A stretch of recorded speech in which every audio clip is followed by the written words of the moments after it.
Hey there, fans of brotherly love wrestling. It is I, Victorlicious. Philly's own, the Mecca. This is the chronic redneck, Cold Stone Tim Boston. Hello, boys and girls. This is your old friend RJ City. Bill Carr here, one half of Team Tremendous. JDX, Justin D. Xavier. Hey everyone, Can't Bleed Frogs, Chris Levin here. Greetings and salutations. It's your man, CD, the Fallen Angel, Christopher Daniels. And you are partaking in the Brotherly Love Wrestling Experience. Two bozos from Philadelphia flapping their gums about pro wrestling this, pro wrestling that. Which is not that unique in the grand scheme of things. Yeah! Fans, you are in for a treat because you're tuned in to Brotherly Love Wrestling. Philadelphia, are you ready? They said, are you ready? This is Brotherly Love Wrestling Podcast, your first stop for everything professional wrestling. So sit back and enjoy wrestling talk at its finest with your hosts, Larry Hall and Joe Corrado.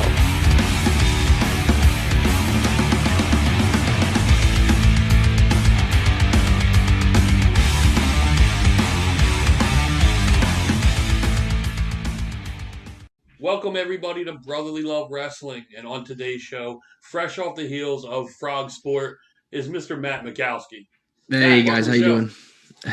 How are you? Point out to everybody listening and watching that Matt Makowski has just hit rarefied air in being only the third person to hit the 4-time mark, being on the show. Oh, hell yeah! There's only been two others to do it, so he's not the most marketables rarefied air.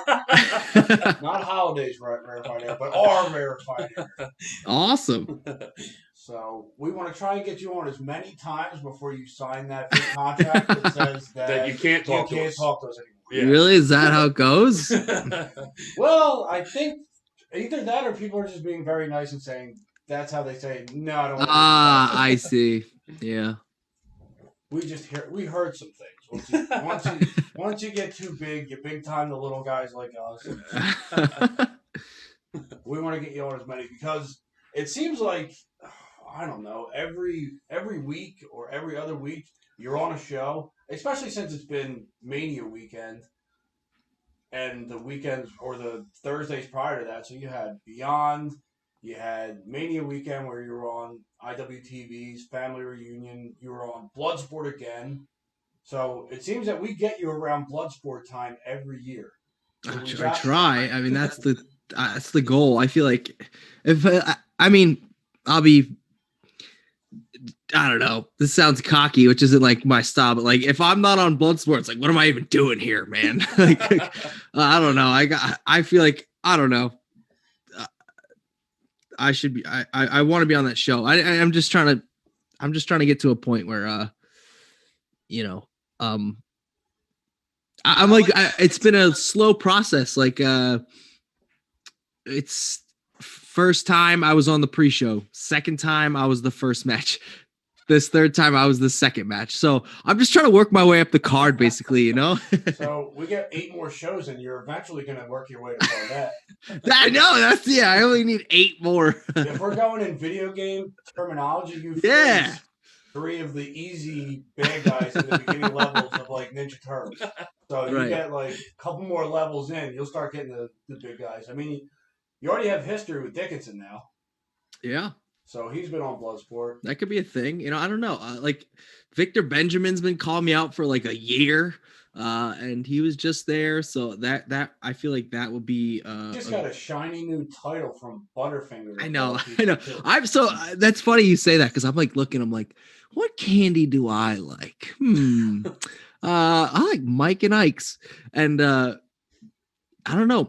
I feel like I might start doing something stupid, just tweeting Mike and Ike all the time because they're into like video games and stuff too. Like they're like, I was checking out their Twitter page and I was like, it's a lot of like video game promotions and all this other stuff. And I'm just like, and it's got a lot of followers, but the posts don't get a whole lot of action or anything. I don't know, but I mean, Victor pulled it off with Butterfinger, so who knows? I mean, if anything, that's a nice belt that he could put on the line against you if he wants to back up his words. Somebody said he's going to be at the Beyond show next week, and they're like, he's bringing it. I'm just saying. And I'm like, dude, I don't think that's what's happening there. It's pretty proper's got a tag match, I think. So is there any word on you? Because you already said that you're going to be on Beyond next Thursday. Is there any word of who you're going to be in the ring with, or are they keeping? I don't think it's been announced yet. I don't know if it's gonna be announced or what. He like wanted to maybe announce half the card, which I don't know exactly. You know, I don't know all the ins and outs of promoting a show. So so Beyond's MO, when they came back, it seems like they're giving you just enough to hook you to like they're giving you.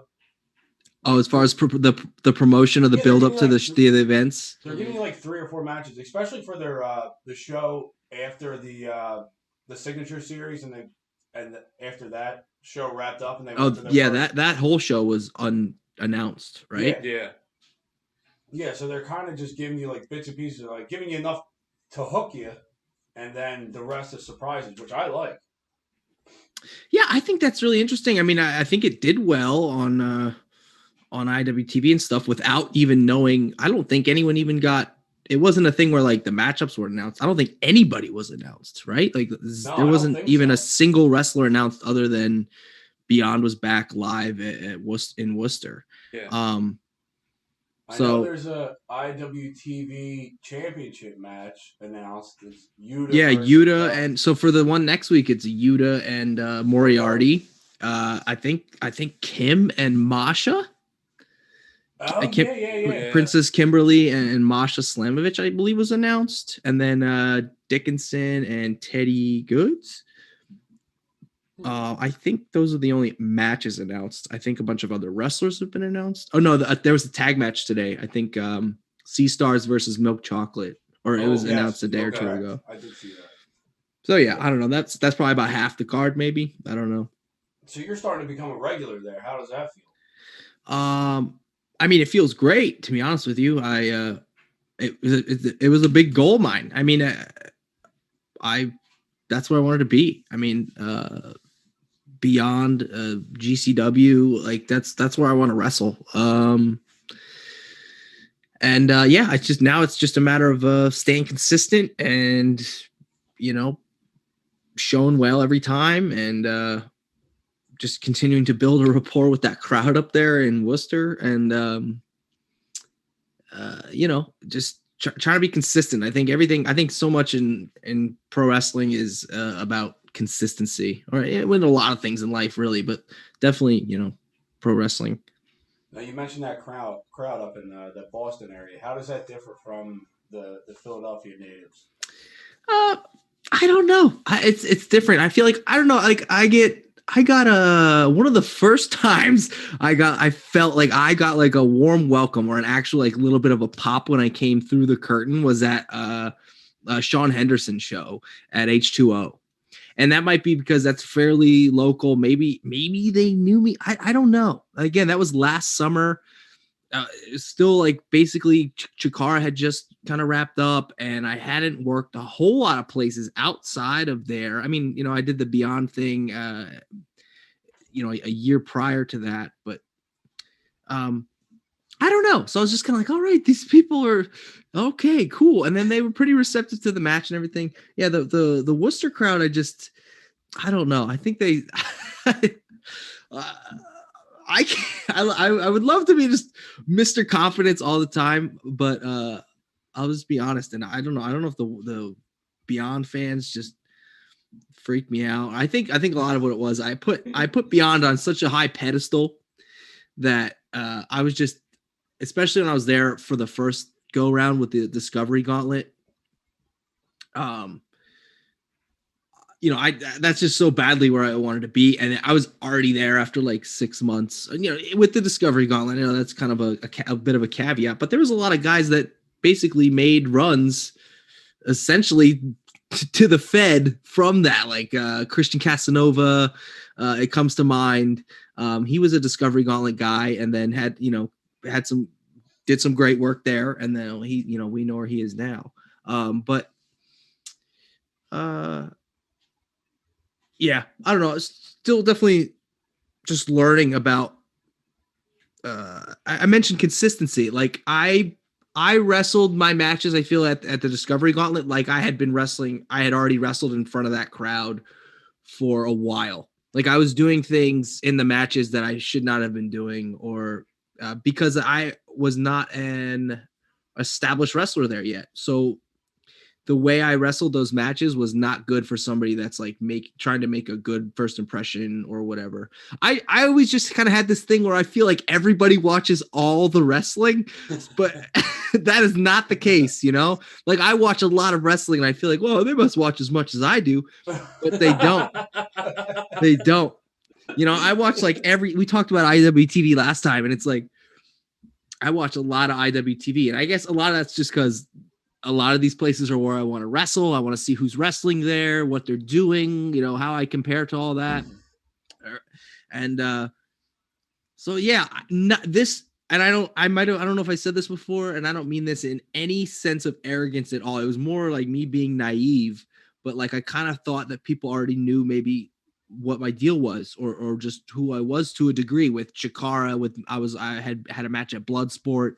You know, I don't know. I just figured people had already watched a lot of this stuff. And you just, even now, when I go somewhere now, I don't even have a single, I don't pretend that anybody knows who I am. And again, I don't say this because I don't want to sound like I'm being arrogant or anything. Like I was arrogant before, because I wasn't trying to be arrogant before. I just kind of thought maybe people watch more wrestling than they did, and they don't. So it was just me. It was just me. No, it's like they literally have to watch all the wrestling. I really just feel like, yeah, they probably don't watch all the wrestling. But I would really like to know, like, what people's habits are when it comes to, like, do they just watch? Are there fans that only watch Beyond Wrestling and that's all they watch? Are there fans that only watch Limitless and that's all they watch? And then maybe like the big stuff, like the TV stuff? I don't know. I'd be curious. Like, I just always kind of figured there were like indie wrestling fans, or maybe just IWTV fans. I don't know. Also, I have to remember that IWTV is a paid subscription service, so that's going to turn some people away from it just because they don't want another bill or whatever. I don't know. So then, for you and for what I've noticed, the next time you do like a pre-tape show and it comes on after the fact, and you're actually home and able to watch it, go into the hashtag, and you'll get a feel for who watches. Like the people that are live tweeting it, like, because I go in those, I won't call them chat rooms, but you go into the hashtag group of the title of the show, and you'll see all the people that are live tweeting. So and a lot of the people are the same for the IWTV group or the Fight TV, where GCW runs and stuff like that. There are a lot of the same people. You got your GIFers, people that'll just like live tweet GIFs of what's happening, and those are the people that you retweet, because those are the people that you see. You'll see the action. Like for instance, your armbar last night, that off the top rope flipping armbar, like you retweet that and you say, and you try and get that going, because that you're showing people what they're missing. Like people that won't watch it, like that's how we gain. It's also gain followers for you guys. It's also like so then when I retweet something, the only people that are gonna see that are potentially the people that already know who I am. You know what I mean? Yeah. The goal, I totally know what you're saying. You know, and I have been working. It's mostly been IWTV, but like I've been working at some new companies over the last, like, I had a Mania booking with Action and Supe and Limitless. I'll be I think it just got announced I'll be at the next Limitless show, which airs May 7th, the day after Beyond. So I'll be on Thursday, and then I'll be on IWTV with Limitless I think on Friday. But I had that match with Limitless a couple weeks ago. Yeah, and I've been getting like a steady,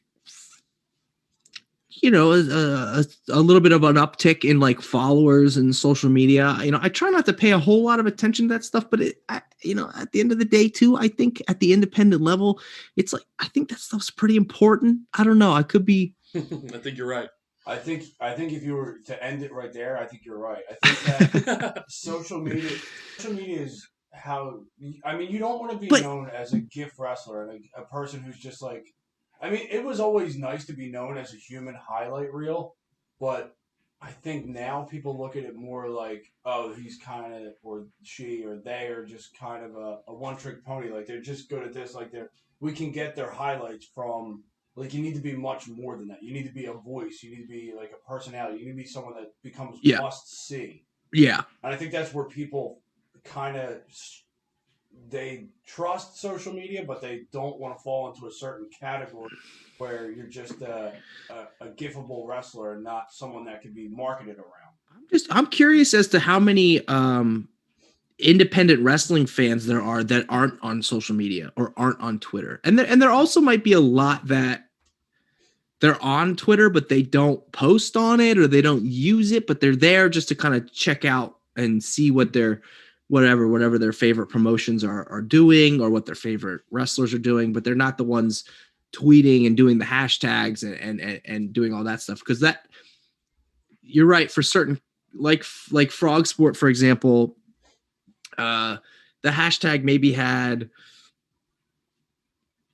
I don't know, it was maybe like, I don't know, what do you guys think? Like six people like kind of tweeting kind of live tweeting the hashtag or that made multiple posts with the Frogsport hashtag that, you know, that weren't like directly involved with the show or a sponsor or something. It was that they were just like fans or somebody unrelated to the show in general. I don't know. I feel like I kind of tried to pay attention to that because I was just scrolling through.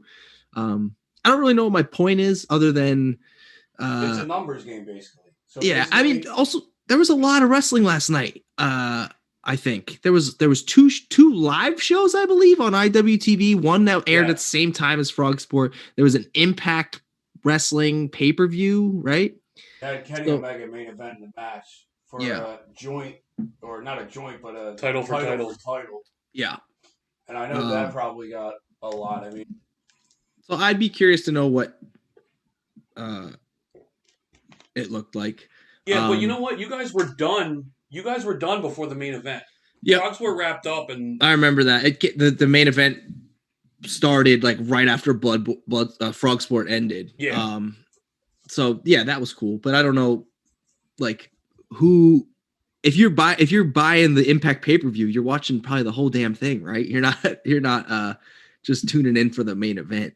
Yeah, I mean, it's and I don't have all the answers because I don't fully understand it either. I'm in my 30s. I'm a little bit. It's a little bit past my time of. I feel like the younger generation, the generation right below me, understands the whole algorithm thing where if you post at this time, you're going to get this many hits, and if you're this, I mean, it's just like. I feel like if you boil it down to, all right, so if I somehow get this to someone that has a lot of notoriety and they share this, then that is the boost that you need. Okay, yeah. So because I'm trying to think about how we got on this, but like, yeah, like the armbar, the clip of the finish of the tournament, did pretty well. Like it got a lot of traction. There were some, some, I guess notable retweets were like Rhett Titus. I think at one point Chris Dickinson retweeted it, I think, but I couldn't find it this morning.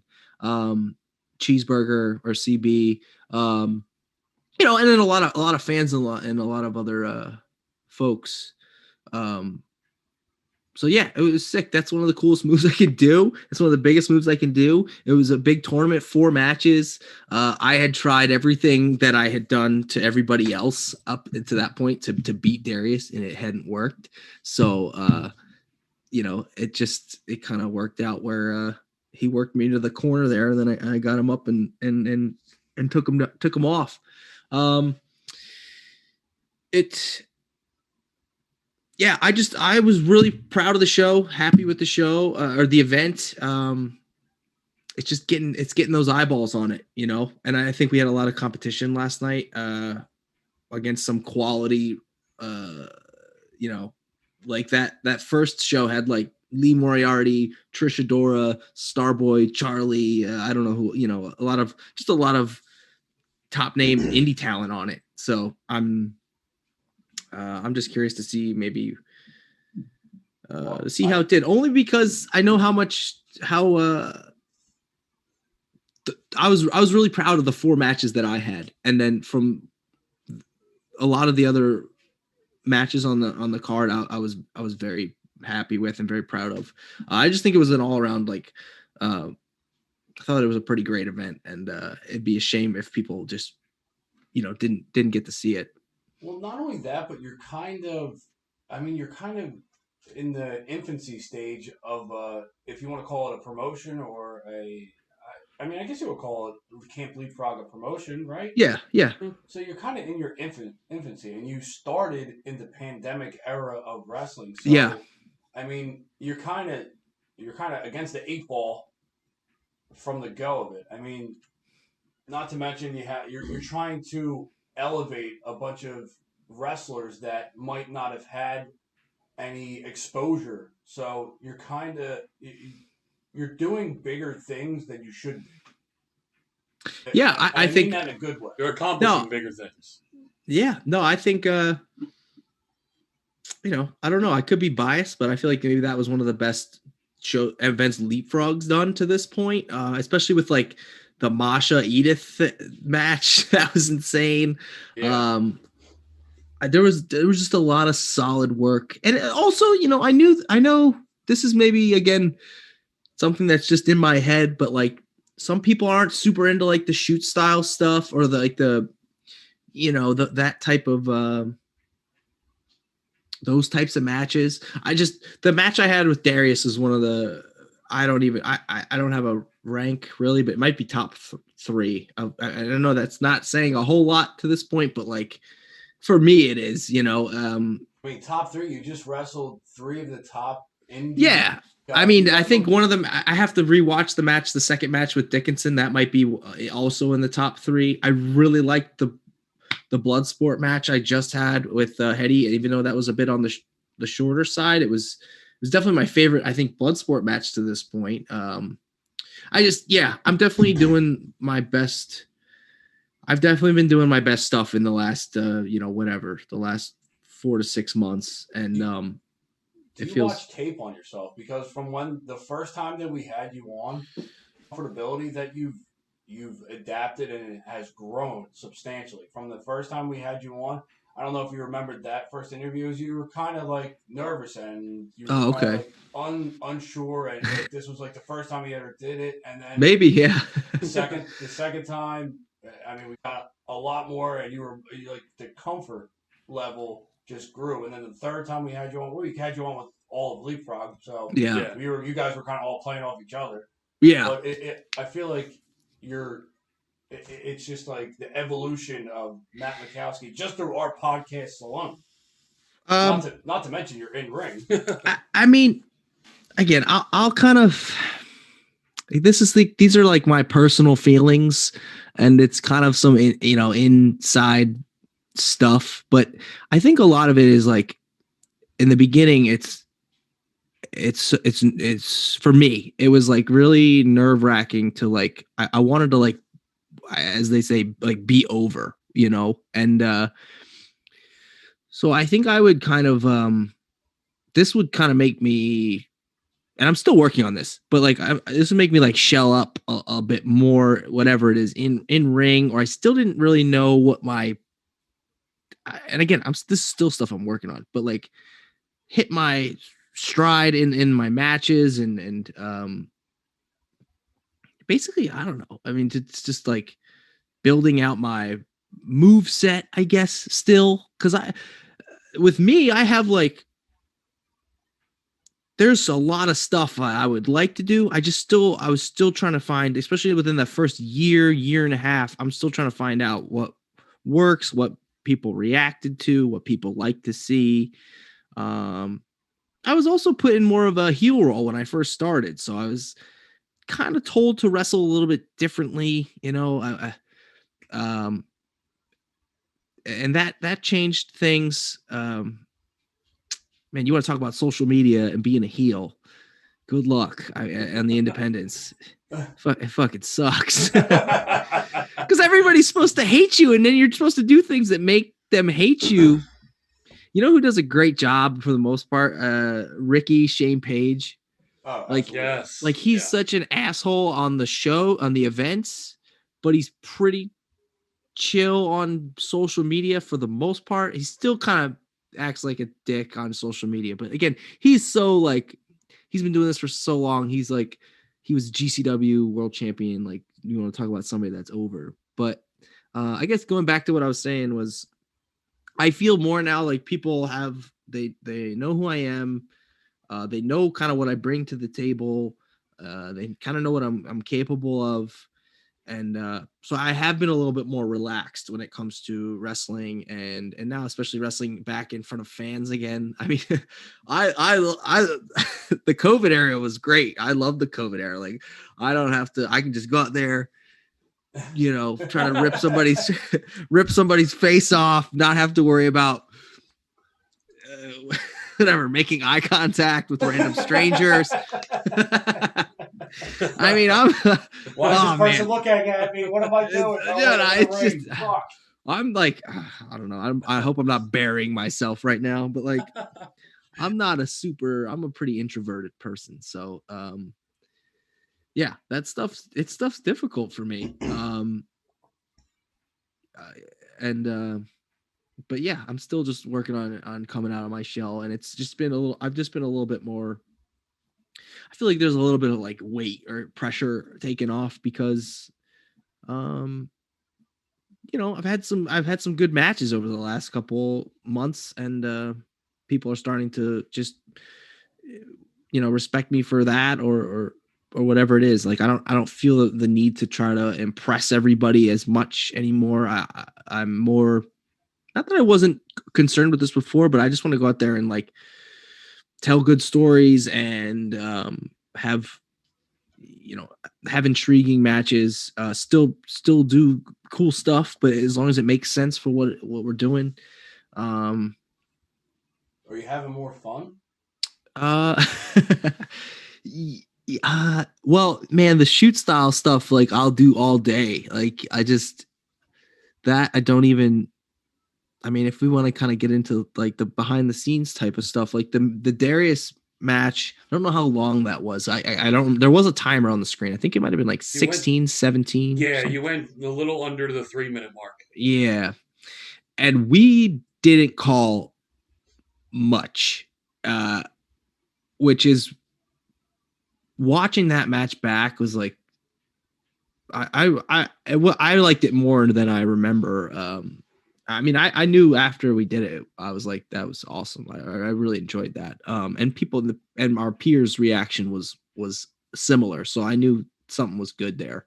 But watching it last night, I was like, man, this I love this match, man. This match is great. A lot of back and forth. Darius is a talent. That guy is, that show went through a lot of COVID issues. Like basically people had to cancel because of whatever exposure or whatever. I mean, everybody's healthy. No one's like, there wasn't any kind of major issues, but there was some, like, people had to basically, the card had to change. We'll just say that.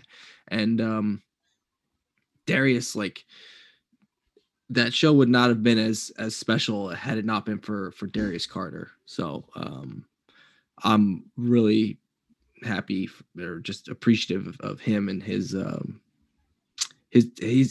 got a lot going on. He's great on the mic. He's great in ring. And it was a pleasure having that match with him last night. Well, and I think to his credit, you can see even in the event how the story weaved through each one of his matches and like kind of led, because I mean, he faces Abby and gets the armbar completely, looks like he almost breaks her arm. Yeah. And he disrespects Sabre Durazo by taking the mask off. So like it keeps building and building, and then to have that the semifinal match, which was pushed to the limit. You know what I mean? Then it's a whole new style, but he still comes out the heel with the uber babyface who did everything she possibly could to get to that final, but just couldn't make it past. Yeah. to get to you. Like, I think the build there alone is very underrated because throughout the show, you get this story being told right in front of you. And then, of course, the payout at the end, it's great. The whole storytelling. Yeah, I appreciate you saying that because again, as far as like behind the scenes type stuff, that's all. A lot of that's like Chris Levin and Sam Laterna kind of coming up with the concept. And again, things had to change, so it wasn't originally all going to be that way. But it would not have been brought to life had it not been for Darius Carter. But that's another thing. That's another reason I'm kind of like, I just want people to check this. I just want people to watch this event if they haven't watched it already, because I think it was something special for a because you don't get that a lot on indie wrestling shows because there's not the opportunity. Like we did a 16-person tournament with which I don't know if I've ever heard of that really being done. I guess the way we presented it was more of an 8-person because we did the first round throughout the week on Facebook. But that show would have been like 5 hours had you gone. Well, the first round, was fairly quick. But that's another thing. If we ever did it again, I don't know, 16 might be too much, but ambitious for sure. But just that, the story arc throughout the show, like you said, that's a fairly rare thing for like it's kind of like a movie in a way, like, or like something like that, where it kind of is a standalone event with it does have some previous storylines maybe woven within, just with like the leapfrog characters and stuff. But yeah, the story arc throughout the show I thought was spectacular. Mm-hmm. It gives you that old school feeling that you used to get when you used to watch wrestling, like because there's a bad guy, there's a heel that is doing their job correctly, and you're booing them, and you want to see them lose, but they keep winning, and you want to see, like, that's how you felt. That's how we felt as a kid. Like you saw this person, and it kind of makes you feel that way again. It kind of makes you remember your childhood and what you started to like about wrestling when the good guy finally beat the bad guy. Yeah, and again, I can't thank Darius enough for that. I don't know if there's anybody else on the roster that would have, done as well at that in that type of role, and brought it out like he did. Just the stuff with him taking the trophies from his opponents, and then the campers, if you will, turning their backs, and then him berating them out on the outside. I just when I was there, I knew it was just like, this is different. This is good. Yeah, and we do, like, we watched you and Travis in the match you guys just had, and you guys train together a lot, and you've been training together a lot. What is it like to get in there and then now put on the show and go up against each other, especially with, was it Limitless Wrestling, right? Yeah. I was delighted that it was Travis. I mean, as far as Travis goes, he's criminally, I don't know, maybe this is offensive at this point to say, but like, he's criminally underrated. He needs to, I think that's starting to maybe turn around. He's for what he does, he's one of the best on the independents, or like maybe in the country. I mean, there's not, like, he has that style. He's similar to like Darius with that, like, kind of catch can, or just the a lot of mat based offense. And he's very good at it. And it was definitely a challenge for me. Not a guy. Trying to think. Yeah, I mean, I guess you could say with the greatest rivals around Robin, guy like Yuta is similar, and I had wrestled him twice recently, so it was kind of what I was prepared for. I would definitely love to tango with Travis again if we get the opportunity. I'm also down to tag with him still, so we'll see. I mean, after you slammed him on his face, does he still want to tag with you? I mean, he didn't shake my hand. You watch that match again, dude? I couldn't believe it. I was so mad. I was like, we tagged for like a year, and now we're wrestling. You're not going to shake my hand? Come on, man. And then, the match kind of unfolded as it did. I mean, I said, he said, like, don't think I'm going to hold back, or it's not. I know we're tag partners, we're friends, but it's not going to treat you any differently. And I was like, good, please don't. That's why I like to tag with you, because that's your attitude. So, it's just, he was a little grumpy in there. I don't know. We'll see. I mean, I'd be grumpy too if I was choked and then slammed on my face. Yeah, well, he was wrenching my leg. My leg was numb by that time, so I went for a choke, which I was happy to hit in Frogsport. That's actually what I beat Violence with. Is what I attempted to beat Travis with. A Dominator into a Peruvian necktie, it's called. The choke is called a Peruvian necktie. I don't know why I got that name, but it's a anyway, I went for it on Travis. My leg slipped off, and then he eventually, I think he did like this wicked like reverse dragon screw, and then put his bear trap on, and it was a little more than I could handle at the time. So props to Travis.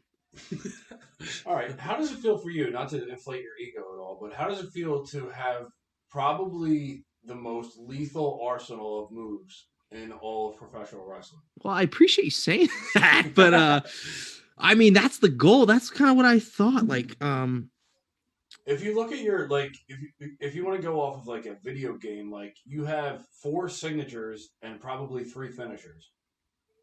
That's nice. Your Nice. Because what do you do the tuck and roll into a guillotine. You got your torture rack into an arm bar, into a spinning arm bar. You got the razor's edge into a knee bar. So I have a choke, a couple ways into the arm bar, and then the leg lock. Right. I don't know. I think so. This is something I kind of learned from the Wrestle Factory. We talked about a lot about like I guess it was All Japan Wrestling. And those guys would win matches with lots of different moves. And that would build so that when they had these big blow off matches, like the main of the 4 pillars guys going at it, when they hit those moves in those matches, it was a big deal. It could have been over. I know it's like it's a little bit different of a concept, because most wrestlers have maybe like an impact finish and then maybe a submission. I think that's pretty standard, if that. Some guys might not even have a submission. Right. I would say that you're falling further away from the people having a submission finish, unless you're talking about a pure or a technical wrestler that's going to finish you with a... Yeah. But they're fewer and far between now, I feel. Yeah. It's more of you got a big guy, he's doing a power move, or he's doing a big splash, or you're going to have someone who's going to do a 450 moonsault leg lariat. Yeah. Is that possible? Too cold. Props to Too Cold, Scorpio. But I don't know. This has kind of been the plan. I want to win with a lot of different things, and then you never know where it's going to come, because I have a kick too. I've won matches with a kick, like a knockout kick, and I think, I don't know, if maybe it's debatable. I think people will argue which is better, because like if the stunner and the rock bottom, those things are like iconic for a reason, because those were the moves. When you hit the stunner, you knew it was either over, or you know what I mean. Like, I guess. Well, here's the thing, though. I mean, we're coming into a time period where we're looking for different things. Like, the different things are what stands out, and that's what's going to get you over. You having that many moves set you apart from, I'd say, 98% of everybody else, especially on the indies. Because the Yeah. indies, it's kind of like, so we're seeing something new almost every time we watch you wrestle. Mm-hmm. Almost every time. I mean, we'll see some of the same stuff, but I mean, that's wrestling. You see some of the same stuff. It's just a different story being told within the match. But we're starting to see like different things every time. Well, so going back to something I was talking about earlier about how I was really nervous about being over or whatever, and then also something I did for maybe the first year and a half. And again, I'm sure this is very standard for anybody that's getting into pro wrestling, but I did something new in almost every single match, something I had never done before in a prior match. I did for almost like a year and a half. Like I kind of almost made a point of it to be like, all right, this is a new thing I'm going to do today. And so maybe that would add to my nerves a little bit, because that was always a little nerve wracking, being like, oh, is this going to go? How's this going to go? You know, we'd practice, whatever, like do stuff, but like, that maybe added to a little bit of my nervousness. And now a little bit more recently, that hasn't been as much the case. Kind of like you were just saying, and the only reason maybe you're seeing things that are new to you, because maybe you just hadn't seen stuff I did like a year and a half ago, or whatever, like all the matches I had in Chikara, because you don't watch all the wrestling. Right? I have to realize this, that not everybody has seen all of the wrestling. Do we know what all of the wrestling entails? All of the wrestling could fill a full house. Like that. Yeah. Like it is. And I've tried to watch all of the wrestling, and physically, I cannot do it. No, it's not possible. But so yeah, I'm an idiot for thinking that was ever even a thing. Okay, so what might be new to me? Well, it's always good to discover things, even though if you're discovering them for the first time. No, I didn't mean that in any bad way. Oh, I'm just saying. No, that's what I'm saying though. Is that's how you gain new fans. Like we linked to you because we saw you're a former MMA. You're from our area, so naturally, I mean, we were intrigued, and then we had you on. Then we watched you, and we were like, okay. And then we saw more of you. Then we started to see more and more, and so, I mean, that's kind of how it started in infancy for us. So I don't always go back and watch back catalogs. I'm guilty of that. I will say that. I mean, I'm not saying it's going to be good. I'm just saying you might see something. You might see something you haven't seen me do before. I think, again, to my point, going back to like the consistency thing, it's also important to do. I mean, I don't know. I feel silly saying this, but like, I'm going to do some of the same stuff in every match, just like every other wrestler for the rest of the time. And somebody that asked me, somebody said this to me once, was like, your favorite wrestler is your favorite wrestler because you like, whatever, you might like a lot of their stuff, but you also like their moves. So if you watched a match of theirs, let's say maybe you got to see them live and then they didn't do that like thing that they normally do that you like, you'd be like probably a little disappointed or something. And like if you watch The Undertaker, you're just there for the tombstone and you got the last ride instead. You got a fucking power bomb instead of the tombstone. I mean, yeah, that's a different era. I don't know. Like, yeah, he changed. You had to change with The Undertaker if you were an Undertaker fan. But I get, you kind of understand what I mean, I guess, a little bit. Like if if Stone Cold didn't do the stunner and he won the match for some, I don't know. Or if it ended in disqualification, you're right. I would be upset because you are there to see, like, because that's what he's known for. You do the stunner, you drink the beer, and that's it. I'm trying to still like, I don't know. I'm getting to a point now where I can, there's a few things that I'm gonna maybe try to do each match, but then I'm gonna sprinkle in some of that other stuff that I had been working on the first year and a half. And I just basically pick from those things now and be like, oh, maybe this works here. Oh, this will fit well here. And so now maybe it's a little bit more like I got the muscle memory and it's just a little bit, because you know what it is for me too? It's just, I mean, again, I hate kind of like talking about like backstage stuff, but just remembering shit, I fucking hate it. I hate remembering stuff. Like, just remembering. You come from a combat sport, so I don't just go out there and fight instead of. That's kind of what I was saying about like the shoot matches and this Darius match where we had called like, I don't know, there was like 3 or 4 moments and kind of things that were going to happen, but like other than that, as far as specific moves or spots, it really was all just like on the fly kind of thing. So you liked it because you didn't have to think. Yeah, I don't want to think. But well, that's another thing that can kind of hold somebody back, you know, and experienced wrestlers will tell you this. You want to be in the moment. You don't want to be thinking about the next thing and all that kind of stuff. Again, I kind of hate like breaking kayfabe a lot, but like it is what it is. Welcome to the world of podcasting. If everyone did their shows in complete character, it would be the same show over and over. Well, yeah, I guess you're right. I sometimes I think it just takes the fun out of it, you know? It's like I went to school for film and media arts, and now like I can't watch movies because like I know how they're made, and like I don't know. I know at least for me, once I was told when I had that moment where wrestling is fake. Yeah, exactly.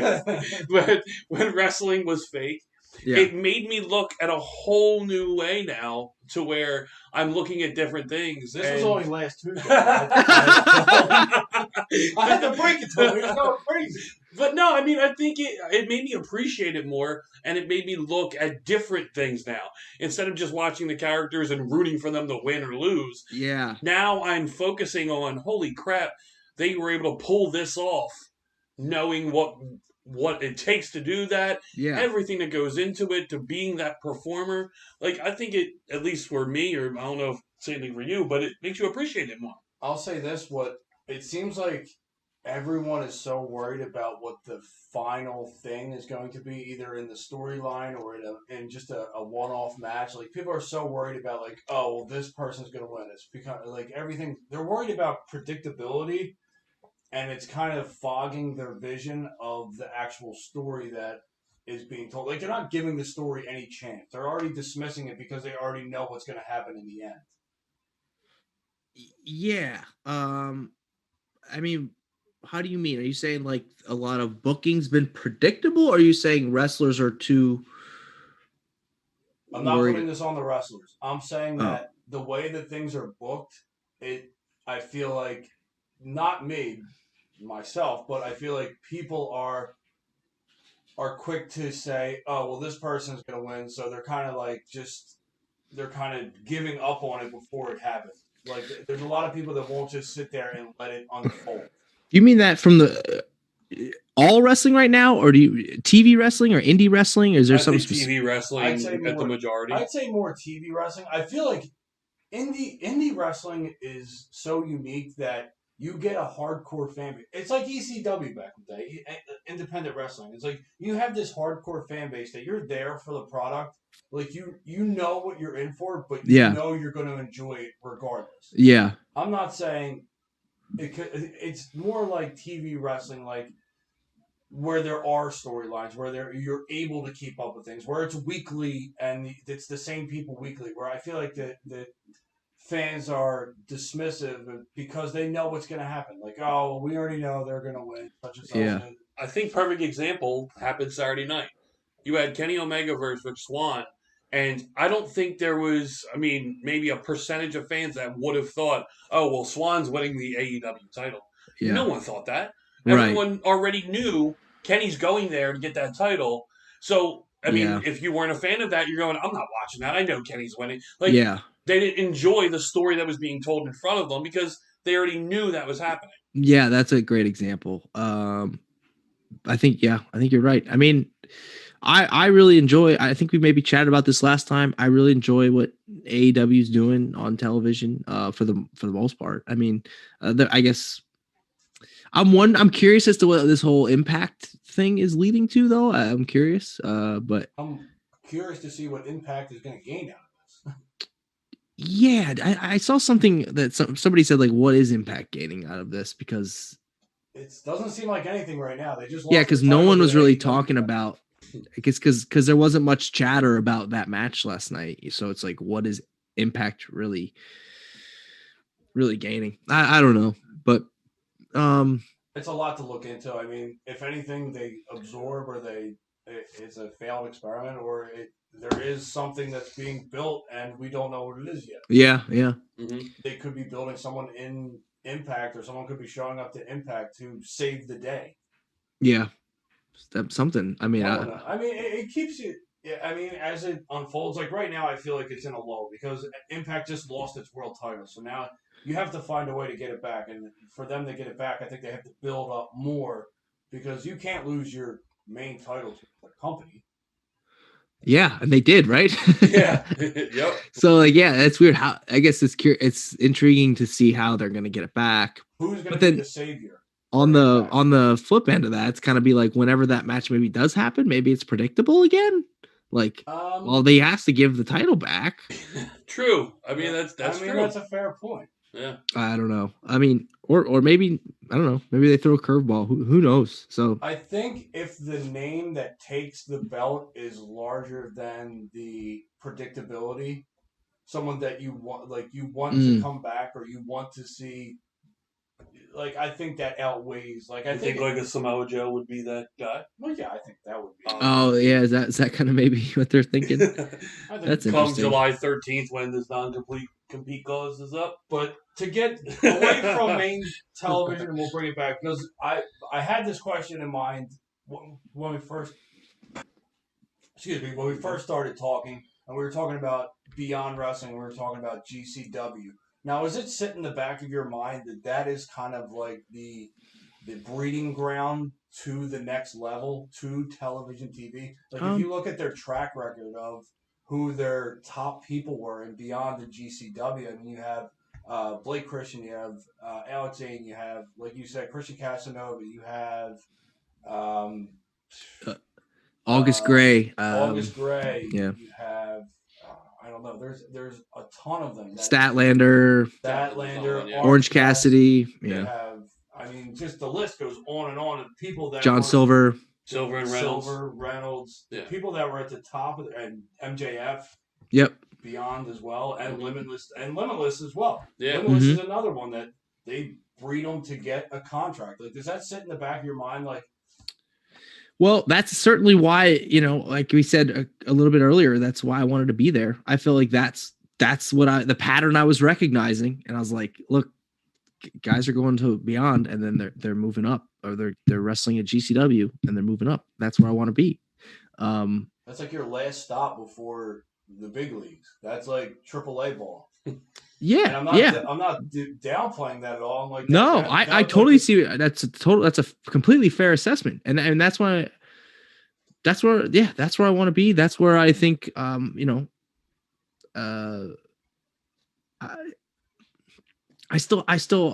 do still have so much to learn, but like, I also know a lot about what I do know. And, as far as like combat sports and grappling and we've talked about it on here, but like, it's 2021 and I feel like I'm doing lots of new shit, and I feel like that's worth something. Somebody, right? Yeah.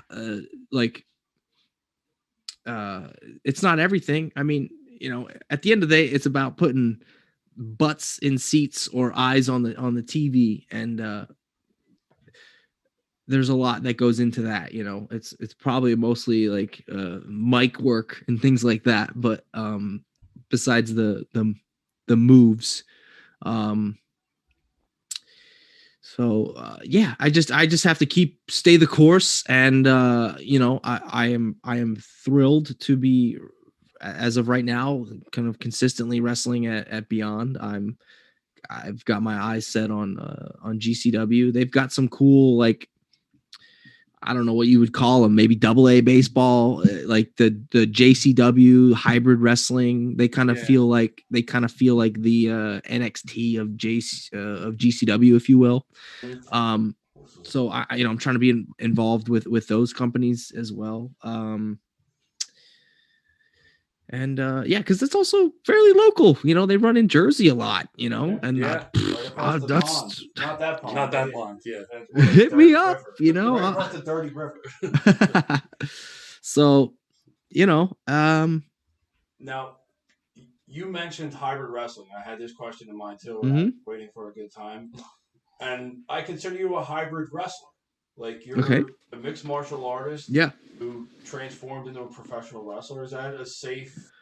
I guess we call it a label, like a hybrid wrestler. I know you don't want to be labeled as anything, but Yeah, no, I mean, I kind of like that style. I saw that was in like a Leapfrog tweet. They talked about the height, like they said, I think promoting my first round matchup with Blackstrom or something. It was like, yeah, the hybrid style of Matt Makowski, and I absolutely, I'm cool with that. all right. So there are other hybrid wrestlers. Like it's not like a brand new category that was just created. Mm-hmm. There is a bunch of hybrid wrestlers. Now I know you're a very humble person. Where would you rank yourself as a hybrid wrestler? So what I mean, what is that? Who am I ranking myself with? I mean, you got who are the other hybrid wrestlers? I would say anyone with that mixed martial artist background who also is a professional wrestler. I wouldn't say like an aerial person who's also a technical wrestler. I would say someone who came from a combat sport or maybe came from another sport and is now in professional wrestling. Like I know, like Lawler. Yeah. Barnett. Barnett. I would even throw like Karrion Kross in there, Killer Kross. Like he's kind of like a hybrid. Does like Yo-Yo count? Yeah. Yeah. I think I don't know. Yeah, he fought professionally a little bit. But I don't know. I mean, I just, and then we may have talked about this with me having trained at the Wrestle Factory, kind of in that under that like Chikara banner, and sort of to me that's sort of the when it comes to creativity. There weren't many companies as creative as Chikara, and I just felt like there was something that I could bring to the table when it came to my already kind of developed skill set with Muay Thai and submission wrestling, jiu-jitsu, whatever you want to call it. That I could bring to the table. So I don't know if I could really like rank myself. Like I feel like I'm a lot different than. Well, I guess I'm similar, but I don't know. Like me and if you compared me and Tom, I guess our matches may be similar. I have a little bit more of like this lucha flair, or this it's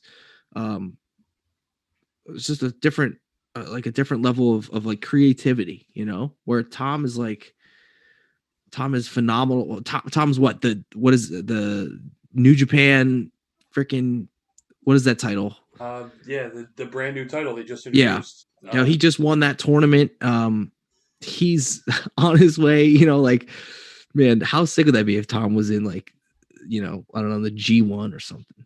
But I mean, anything's possible in wrestling. Yeah. So I don't know, it's different because like you look at me compared to like I don't know. You guys tell me. Don't you think like people like Shayna and Tom and maybe even Barnett maybe they kind of fit in like a category? Don't they seem like they? Yeah. Would you say Shayna?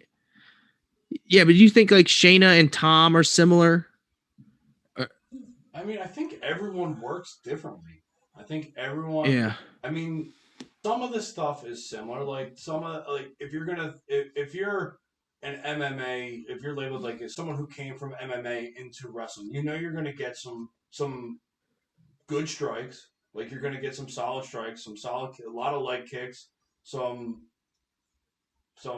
yeah, good fast just like boxing combos. And stuff. Yeah, yeah, like good combos that you're not going to get from like anybody else. Like a wrestler, like a pure wrestler isn't going to go in there and throw combos, leg kicks, and try and throw like even a roundhouse or anything like that. But you can Yeah. get that in the mixed martial art realm of your professional wrestling.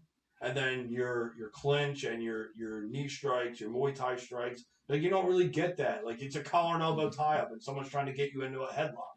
Like Yeah. when you get into a collar or an elbow with someone who's got a mixed martial arts background, you run the risk of getting thrown down. Yeah. Either judo style or you get put in a clinch and you're going to get knees. Like I feel like you get that with everybody who's that hybrid style. You're not just getting like, wrist lock, headlock, takedown, something like that. You're getting a broader range. You're getting a different way to take someone down.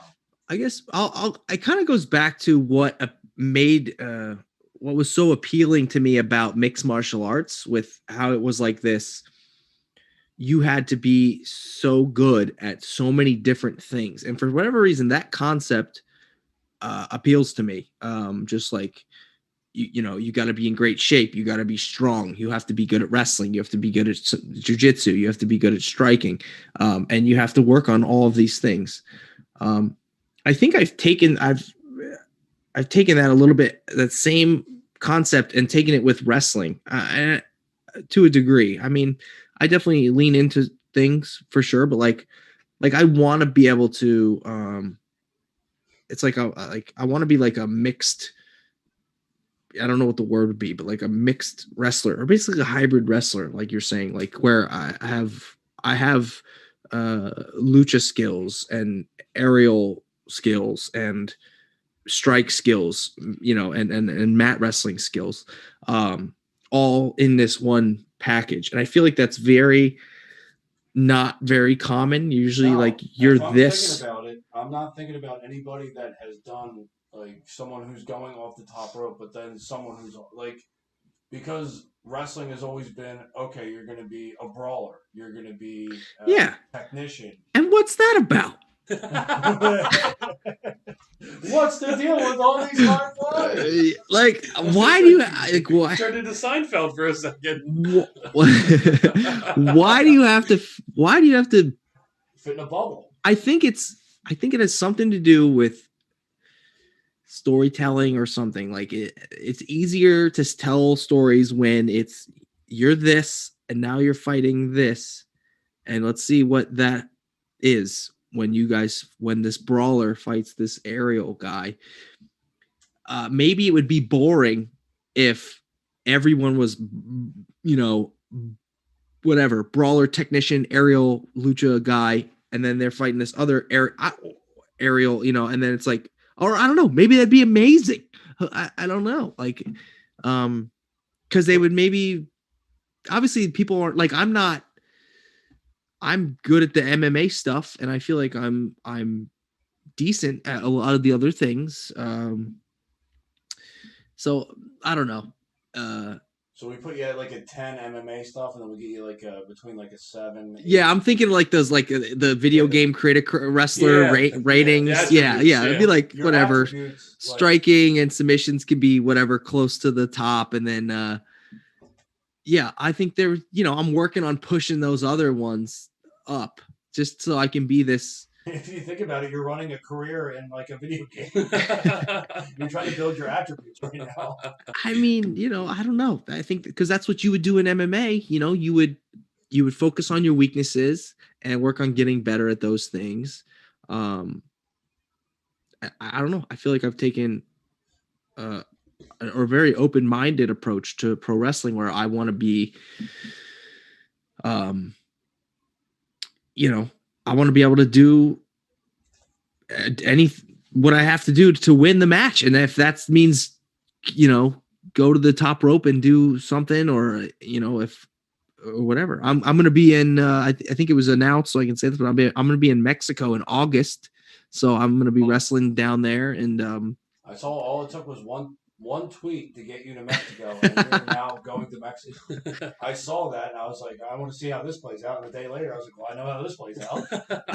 He's in Mexico. Yeah. So, I don't know. How does the family feel about you going to Mexico to wrestle? I mean, are we talking like COVID stuff now and all that, or what? No, I'm just talking about okay. like excitement level and like how. I mean, like, I mean everything. are they nervous?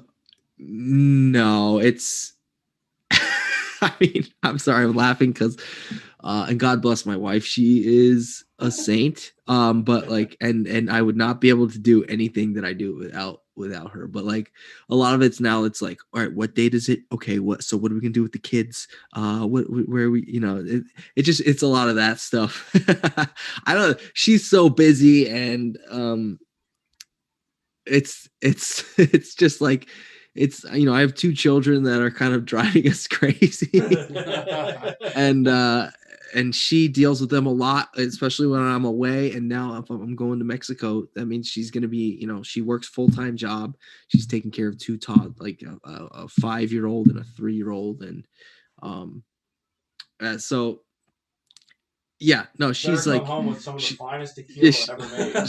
She's like, that's great. Now let's now call my mom and see if she can babysit or whatever. And I'm like, okay.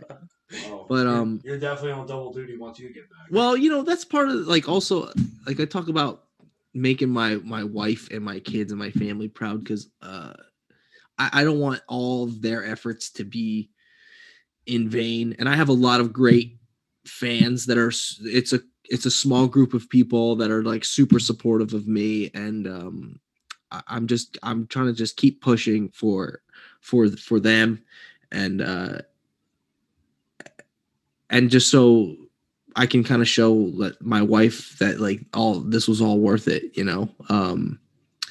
So yeah, that's why when we talk about me being at Beyond and it being the stepping stone to whatever, it's, you know, it's great. I mean, everything has been, it's, you know, the trajectory feels like it's going up, which is good. I always get nervous because like there were times where I know it's going to happen. I have to be ready for it, but it trends down, you know, and then I gotta be ready for that kind of thing. But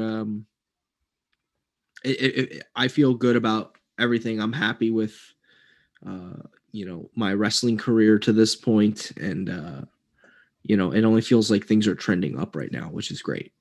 All right. So one last thing, unless we find something else to talk about during this. So Greatest Rivals round robin winner, Frogsport winner. Yeah. This weekend you have another tournament coming up. That's right. In the Super 8, where you'll be one of 8 competitors vying for that trophy. Yes. So the field is strong field. I believe I saw Ricky Morton in there. Yeah. So Ricky Morton first round. Ricky Morton first round. I was thinking the same thing. I was thinking the exact opposite. I said, please don't let Matt get Morton in any round because I don't want to see anyone turn to dust. Oh man, he probably gonna hit me with a destroyer or something and fuck me up, man. I don't know. Yeah, I mean, of all people, like he gets. You look at older wrestlers and them not being able to move, and then you see Ricky Morton just bebopping around still, like he's still in the Express. Yeah, fucking like he's aged. You can tell he's aged, but still in there. I know. How great is that Ricky Morton's in the Super 8 at this stage? Like, has that sunk in yet? What, Ricky, Hall of Famer Ricky Morton in the Super 8? Yeah. It's wild, you know. Last year's winner, a very good professional wrestler, is in it now. And having talked to him, I don't think he was originally supposed to be, but something happened and he's back. Killian to defend his title. Yeah, which is interesting because I don't think and no one's ever done that. Killian McMurphy and the devious Dustin, Big Dust. So the 2 of the goons will be in there. Yeah. Yeah, and then there's some other gentlemen. Their names are escaping me at this time, but there's a lot of history with this tournament. You know, a lot of people I look up to participated in this tournament. I think a lot of people that have either been in it or won it have gone on to become world champions. it's one of the most historic tournaments in independent wrestling, and I'm honored to even be in it, but I want to keep this momentum going, and I think it would be.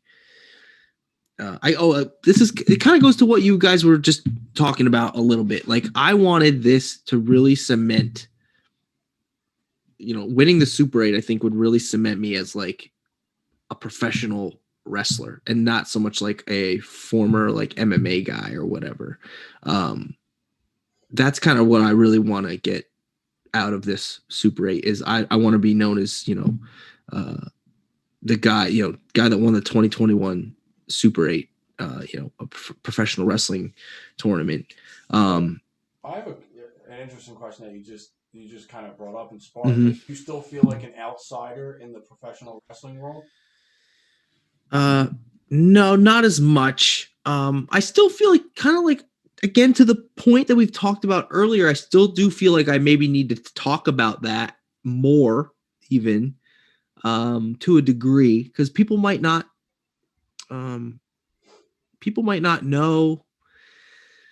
I don't know. I mean, like how we've been joking about people don't watch all the wrestling. Well, people don't know all the backgrounds about all the wrestlers all the time. I mean, it's been talked about a lot, I think, but if you haven't watched Beyond or Can't Believe Frog or I don't know, Limitless, even I guess like IWTV, if you're outside the IWTV, I don't know, even then it's just people might not know like, oh, what's this guy's deal? And I think the big thing is it's one thing to talk about it, say like, oh, former Bellator guy, fought in Elite XC, a black belt in Brazilian Jiu-Jitsu, whatever. He's been, training in mixed martial arts since 2004. I would like to go out there and show you what that means, rather than talking about it, because it's really hard to put in perspective to anybody that doesn't do that stuff. You don't know really what it means to be a Brazilian Jiu-Jitsu black belt unless you train Jiu-Jitsu. It sounds like most people equate anything with martial arts to like karate or whatever. And they probably don't even know. And I'm not crapping on karate at all or anything, but like, Larry's a karate man. Since I was 12. Hey man, you never lose it. Well, I think like people outside of martial arts think when they think of like black belt, they think of like, a 14-year-old kid that trained karate for 2 years or whatever. I don't know. Maybe that might be a cynical view, but like, I trained in jiu-jitsu for like 11 years before I got a black belt. It's just the jiu-jitsu culture really kind of makes it mean something. But again, outside of that, you don't really know what that means, other than people are getting more educated and they're seeing like with the UFC and everything, they know the guys that are black belts are usually the guys that are really good at doing whatever submissions and all that stuff. Guy that can tap you out from anywhere. Yeah. So I'll mention it to people like or talk about it in promos or what have you, but let me, I think the best thing is let me show you what I'm talking about and watch my matches and you'll kind of see what that is.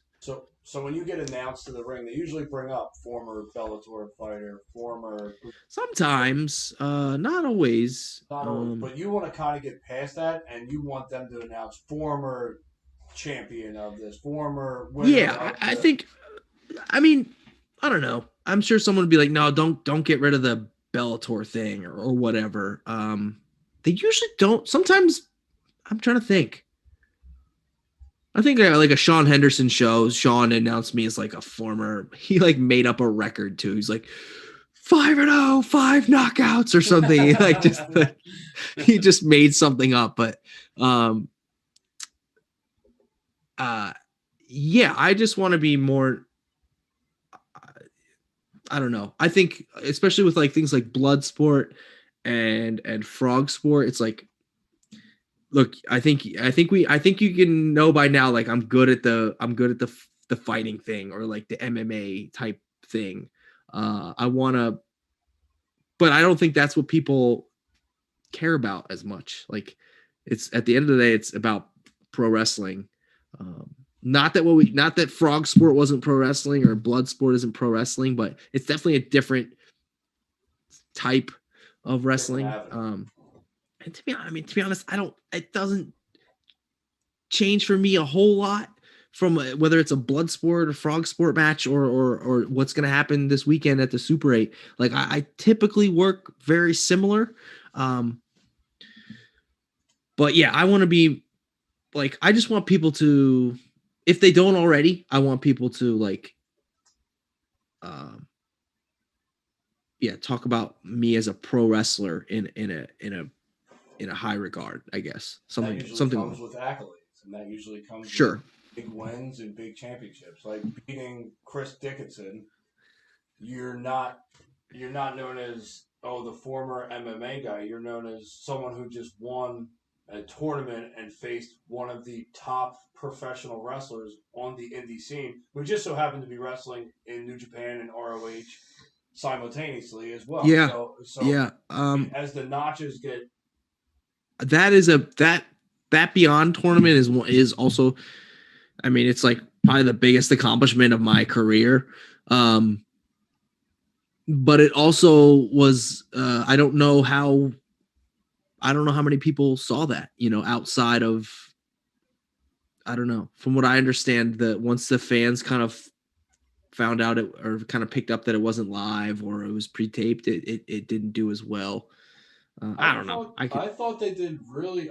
Beyond said that they did really good numbers. I mean, yeah. I don't think they would lie to us, and I know Beyond usually does really good numbers for their WTV shows. Yeah, definitely their shows that, I mean, it's usually a core group, and then they bring in some outsiders here or there, but they usually bring in some top outsiders. I mean, look at their live show. They brought in AEW, ROH. Mm-hmm.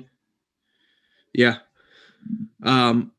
No, I guess I don't really know what I'm getting at, other than like I know the Beyond fans. I think like I got a good walking through after the Dickinson thing aired and then being in the live show.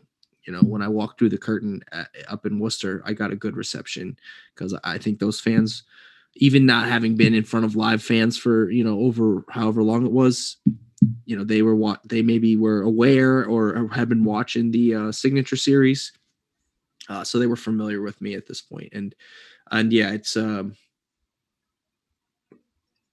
think adding 2021 Super 8 champion to that list of accolades is only gonna keep that trajectory going up.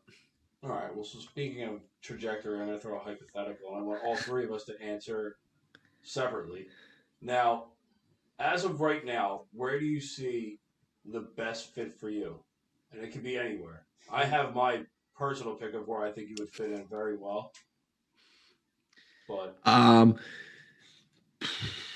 don't know. I don't want to like ever burn bridges answering these questions. Okay. You don't have to answer, but Larry and I will. And you.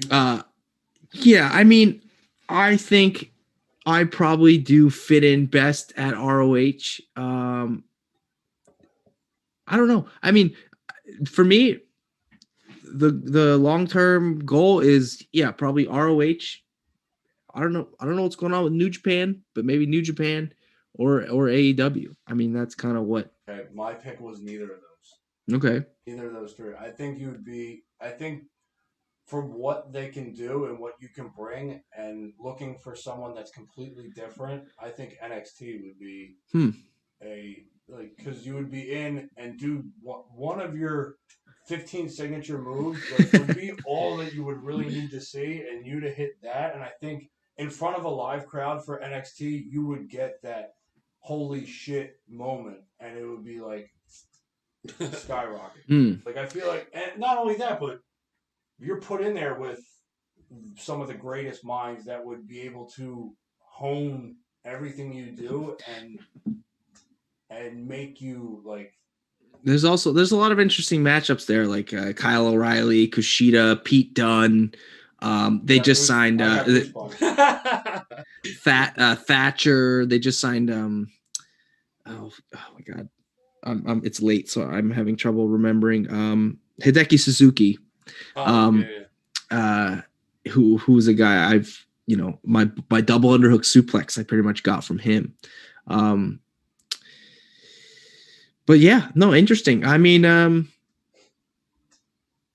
yeah, I don't know. A lot of it too is just making sure me and my family can be, happy and everything. So it's I don't know. If I want you uprooting and moving to Florida. I don't know if I got that for you. I can't have another Philly guy moving to Florida.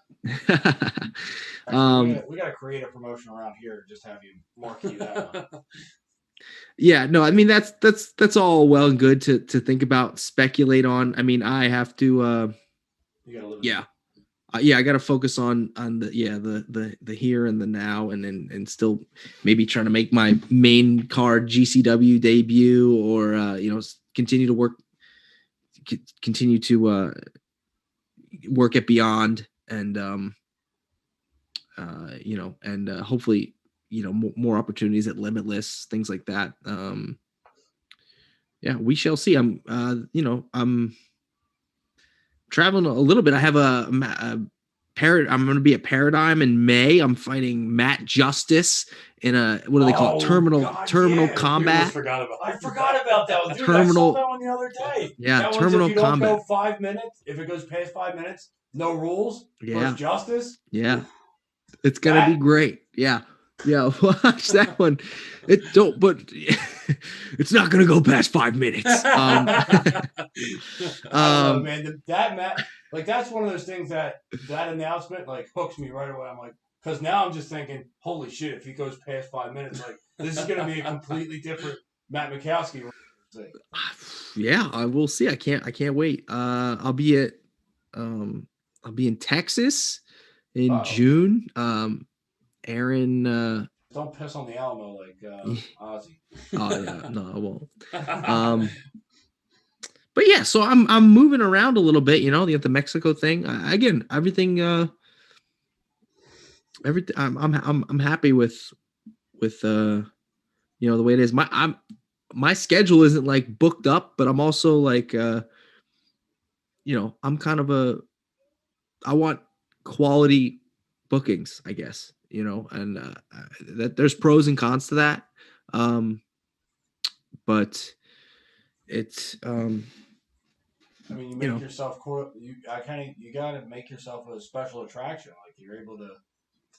Yeah, I mean, reps are important. Getting more experience and continuing to learn is all very important. But also, it's just with my family's life and my we'll say my body, just trying to stay healthy, and I'm happy with the way things are right now. So just gotta keep working on moving in the right direction. All right, Matt. Well, we know it's getting late. You gotta eat dinner. You haven't even eaten yet. We've been holding you up this whole time, just getting home from work. So we'll let you go. We appreciate you sitting down and talking with us, especially right after the night after Frogsport, which again was an amazing event. We were honored to even have our name associated with it. Yeah, so, thanks so much for this, sponsoring and everything, the matches that you did and everything. Appreciate it, guys. Yeah, anytime. And thank you so much again for talking with us, and hopefully we'll be seeing you soon. Yeah, awesome. Thank you so much for having me on.